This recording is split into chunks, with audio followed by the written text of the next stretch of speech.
Le XVIIIe siècle touchait à sa fin. Les révolutions avaient ébranlé l'Amérique du Nord et la France. En Haïti, un nouveau leader fit son apparition parmi les marrons. Boukman était un esclave et un prêtre vaudou au physique imposant et au pouvoir surnaturel. Il invoqua les esprits et prêcha la révolte au cours de réunions secrètes et de cérémonies vaudou. La colonie espagnole, qui sera baptisée Haïti par les Français, reçut bien plus d'esclaves que partout ailleurs. Sur cette île, les conditions de vie des esclaves étaient épouvantables. Ils étaient poussés jusqu'aux limites des capacités humaines. Chaque esclave était jeté en prison, pendu ou fouetté à mort. Sur des registres, il apparaît que certains furent crucifiés, d'autres jetés vivants en pâture à des chiens affamés. Ce récit passionné, écrit par un esclave, fut envoyé en France.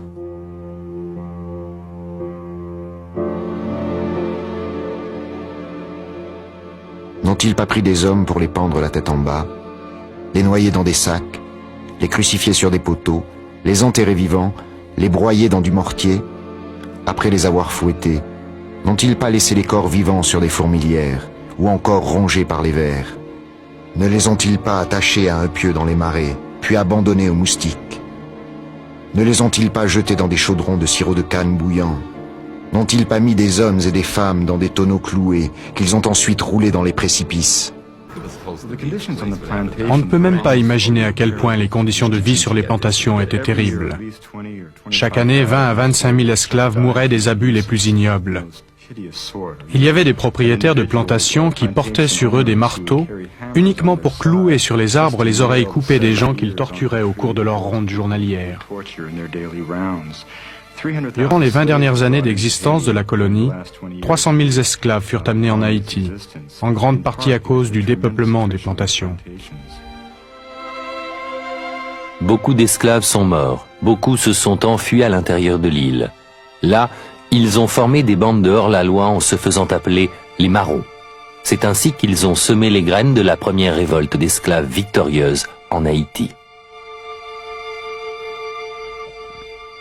Ils ont une grande importance dans cette histoire, parce qu'ils vivaient en marge de la religion et des idées des Européens, en marge aussi de la servitude qui régnait sur les plantations.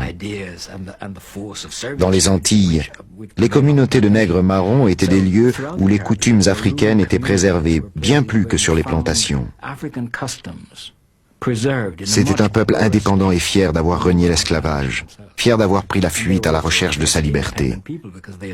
Ils étaient ouvertement en guerre contre les planteurs et le gouvernement colonial.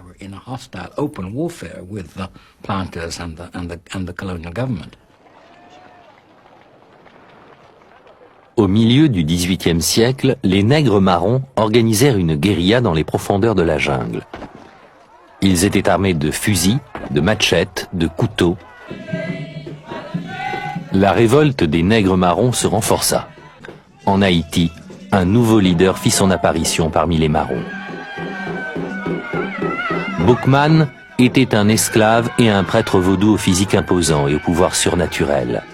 Il invoqua les esprits et prêcha la révolte au cours de réunions secrètes et de cérémonies vaudou. Le 14 août 1791, au cours d'un discours enflammé devant une assemblée d'esclaves, Boukman prononça une déclaration d'indépendance vaudou. Après le sacrifice d'un énorme cochon noir, Boukman s'écria: « Nos dieux ont créé le soleil qui nous a donné la lumière, a soulevé les vagues et a commandé la tempête. Ils voient tous les actes des hommes blancs. Leurs dieux les poussent au crime. Nos dieux nous demandent de faire le bien. Ils nous ordonnent de venger les injustices. Ils dirigeront nos bras et nous soutiendront.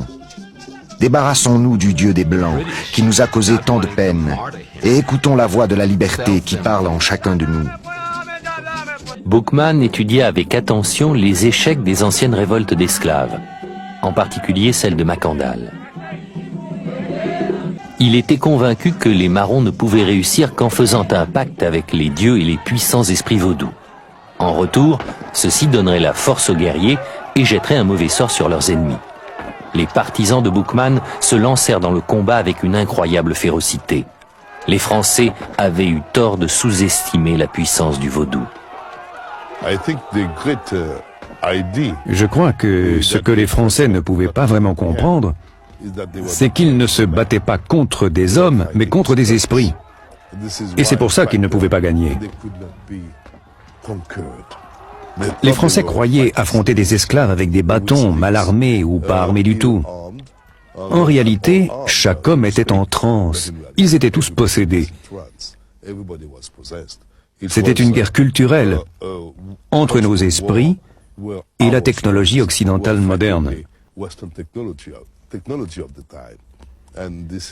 Je crois que là est la raison de notre immense succès dans cette guerre qui fit tant de bruit dans le monde.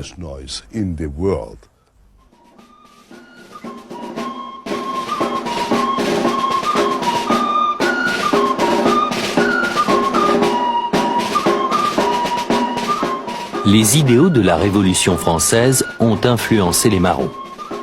Ils ont vite réalisé que liberté, égalité, fraternité ne s'appliquaient pas à eux. Napoléon, face à l'insurrection des marrons, envoya un représentant en Haïti chargé d'éradiquer ce qu'il appelait ce dangereux culte vaudou. Cette tentative se solda par un échec. Napoléon envoya plus tard son beau-frère, le général Leclerc, avec une armée et la mission de rétablir l'ordre par tous les moyens. Boukman fut tué dans la bataille acharnée qui suivit. On him, with him. So he was all burnt up.